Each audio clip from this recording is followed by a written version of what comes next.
In the United States, probably no impact at all. There's very little discussion of UNESCO at all, which is sort of unfortunate. In the U.S., I don't think has even been a particularly good participant in any of the UNESCO activities.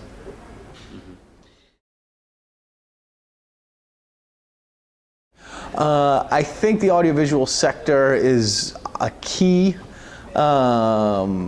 context in which any concept of cultural diversity needs to be assessed. It's not the entirety of what needs to be assessed to understand cultural diversity, but I think it remains, even in an environment of many different new technologies and platforms, et cetera, understanding the outputs of the audiovisual sector, however you choose to define it, narrowly or broadly, is still a very important indicator of how well a media system is attending to a diverse range of interests, particularly when we're talking about countries that are very diverse ethnically and culturally, and how the media sector serves that diversity.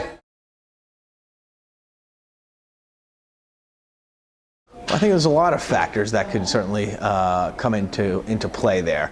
One, the role that advertising plays, and the potential disconnect between the needs and demands of advertisers and the nature of audiences that are consuming content. The diversity of the audiences might not necessarily be particularly well connected to the diverse interests and needs of advertisers. So that would be one. Distribution systems would be another. How would we call it?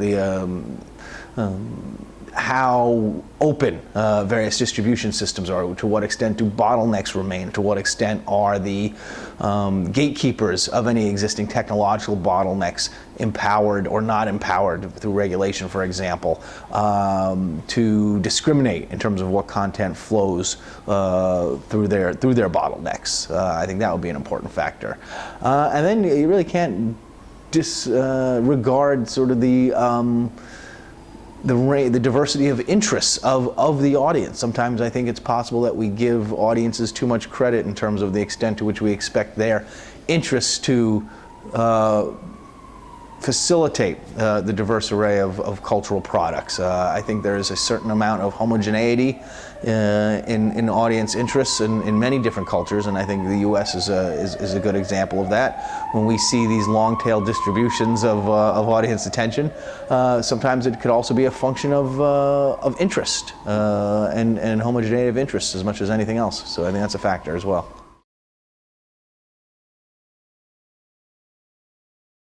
Sure, certainly. The point I made in the book was that audiences are not nearly as fragmented as the available content or the available platforms to them would allow. That we do still see this very strong clustering of audience attention around a select few content options.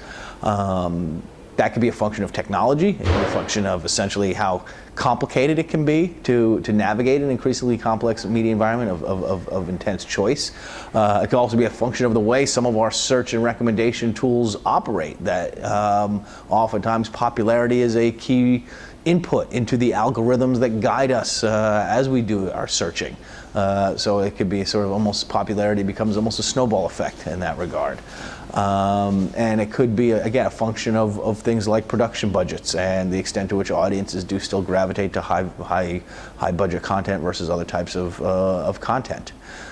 So it's in that regard, it's a pattern of distribution of audience attention that I think has proven to be more maybe tenacious than a lot of people expected.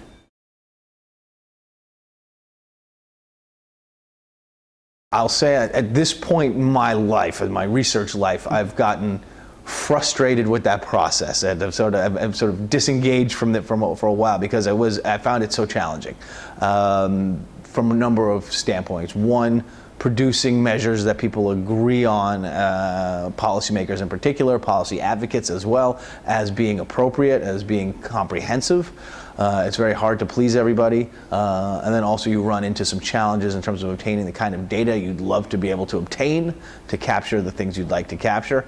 So I wouldn't say that I don't have a solution that I was able to implement that I thought was satisfying to everybody. So I'm sort of a frustrated diversity researcher these days. But I think when we talk about the notions of cultural diversity now, I think something that is increasingly prominent that we need to factor into any sort of analysis is the issue of language. That is to really capture the extent to which the online space is sufficiently integrated into any assessment of cultural diversity, issues of linguistic diversity, and to what extent are different language groups represented online. That's something that should exist right alongside some of the more traditional measures of content diversity. And I've always been a big advocate of this notion of exposure diversity, this idea that we should try to capture the extent to which the distribution of audience attention is spread across a diverse array of content options and sources and things like that. So I like to see the nature of audience behavior factored in as an integral part of the framework for this kind of assessment. And last question, this is an opinion. Okay. In the first question I asked about how in your country is protecting the cultural diversity media. What is your opinion of the situation, the cultural diversity in the media ecosystem of USA? I would say first, there aren't many policies in place to protect it. There used to be more, but I think that there are fewer now, and that's because the general consensus in the policy space is to some extent that technology has solved, rightly or wrongly, that technology has solved a lot of these problems, any potential problems related to whether there's a sufficient diversity of culture. Also in the U.S., that notion of culture as it relates to the policy space is a bit, as we might say, radioactive in the U.S. That raises specters of things like cultural ministries and things like that have a much more stronger tradition in other places, but not in the U.S. So it's interesting that within the context of diversity policy, notions of cultural diversity, that particular terminology is not particularly prominent. Cultural policy, even as a concept, is not something that is even discussed in the U.S. We have media policies, we have maybe policies surrounding arts, and these things tend to live very separately.